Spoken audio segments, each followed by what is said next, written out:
So now we're going to learn how to charge by conduction. Unlike charging by friction, when you charge by conduction, you need something already charged. But, like friction, it involves contact. So here's an example in this diagram below. We have a negatively charged object coming towards a neutral object. Now the negatively charged object, once it touches, will send electrons to the neutral object. So now both objects are negative charge. If we notice though, my negative charge object, the original object that's negative charge, is not as strong because we have less electrons as it gave some of its electrons away, but it will still be a net negative charge. Now, one other thing to notice is both of these objects will have the same charge after conduction. Another example I have here is with a positive charge object. I bring the positive charge object to a neutral object, and now remember, only electrons can move. So that means electrons from the neutral object will move to the positive object. Therefore, both objects in the end will be positive charge after conduction. So after they touch, they'll both be positive charge. But my original object will not have as strong as a positive charge as the original did. And both objects will have now the same positive charge. But my net charge will be the same. Because one thing we have to always remember is charges can neither be lost or produced. They can only be transferred. And the only type of charge we could transfer right now are electrons. So now let's compare and contrast two different scenarios by conduction. Let's look at the top is one scenario and the bottom is another scenario. In the top scenario, we have, before touching, one object with a net of -4 charge and the other object is neutral. In the bottom scenario, same thing. We have an object with a -4 charge and the other object is neutral. Now, let's look what happens after touching. My net charge is the same. We still have a net charge of -4. But the charge is divided evenly amongst object 1 and object 2. So 2 electrons from the charged object went to the neutral object. Let's look at my other scenario, the bottom scenario. Here we have still a net charge of -4, because remember, the conservation of charges must be respected, but my smaller object is only -1, where my larger object is -3. Why is that? I want you to stop and ponder this, and hopefully you could give me an answer. So a little bit of help would be this. Think about, in our video before, what we talked about when we talked about the laws of charges. Maybe that could help you understand why this one's -3 and this one's -1 when they touch, and yet the top one is -2 and -2.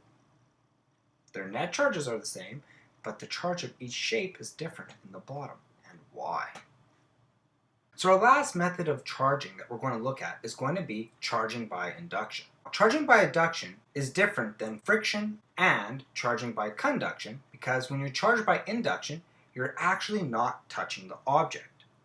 You have witnessed induction before. For instance, if you ever combed your hair and then brought the comb very close to a thin stream of water, you'll see how the water reacts to the comb. It starts moving towards the comb. Now the water moving towards the comb is a charge by induction. But now the question is, how do I make something permanently charged by induction? To see how to make a permanent charge with induction, let's take a look at this diagram here.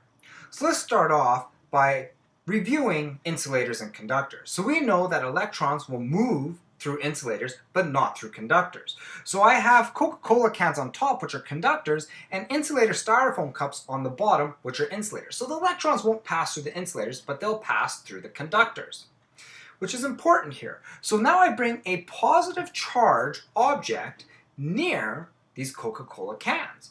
That's going to cause electrons from this side here, these electrons, to move over to that side of the Coca-Cola can, which will end up resulting in this side of the Coca-Cola can being more negative charged, whereas this side is positive charged. So now what we must do is we are going to have to separate the cans. And when we separate the cans, this side stays negative and this side will stay positive. So as a result, now I've made 2 permanently charged cans through induction. If I bring the cans back together, they will become neutral again. So the positive and negative will be balanced. So let's check our understanding here. A negatively charged balloon is brought near a neutral charge conducting sphere as shown below. As it approaches, the charge within the sphere will distribute itself in a very specific manner. Which one of the diagrams below properly depicts the distribution of the charge in the sphere? So I want you to pause this video and see if you can answer this question. Well, if you chose C, your answer was correct. As we approach the negative balloon, it's going to push the negative electrons over to the side and allow there to be more positive on this side, causing this side to be positive, that side to be negative. So tomorrow I'm going to demonstrate two types of electroscopes for you. I'm going to demonstrate the gold leaf and the needle electroscope. But before class tomorrow, I want you to analyze these pictures here. I want you to see which one is the charge electroscope and which one is not, and try and think if you could explain why.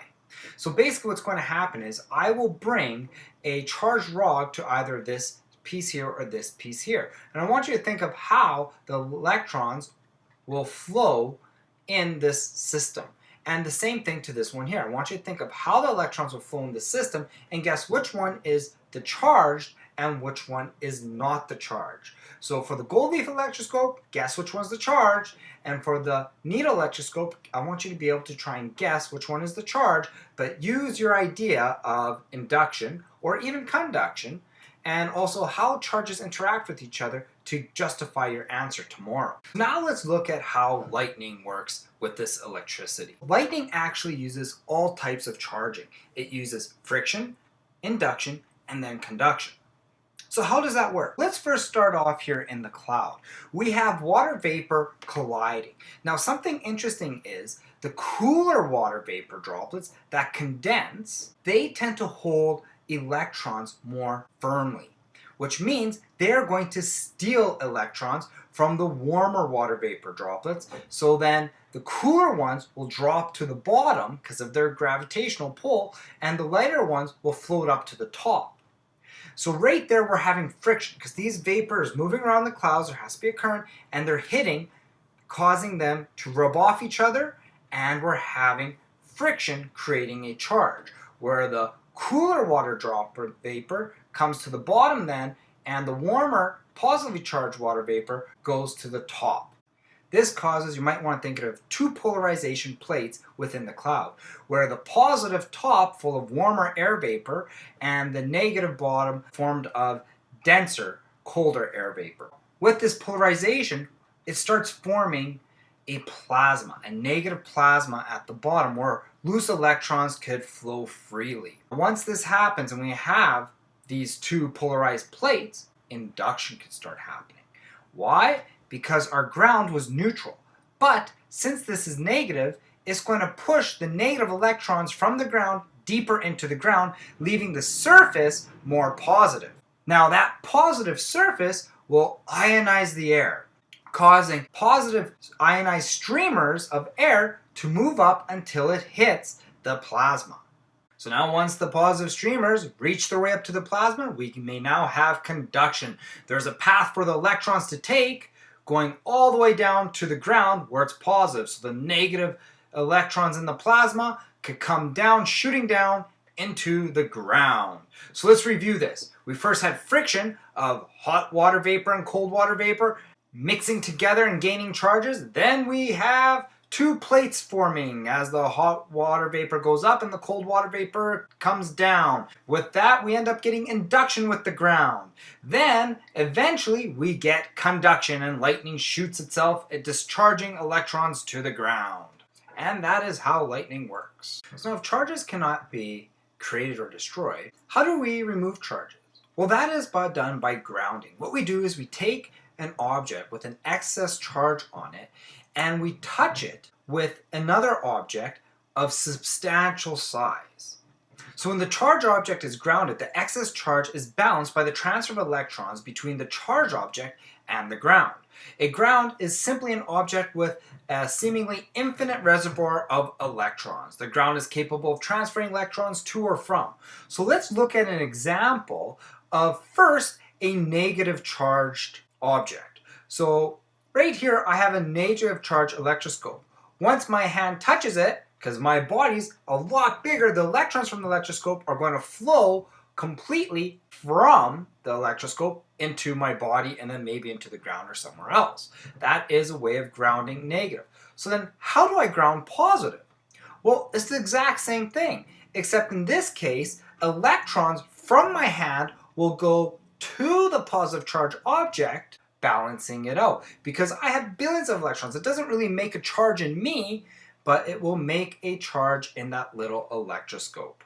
Now, one thing to remember is when it comes to grounding, we always need a conductive pathway.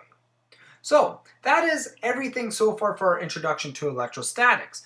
All of these laws can be summarized by memorizing one law, which is the law of conservation of charge, which means charges can never be created nor destroyed. They may only move in the form of electrons from one object to another.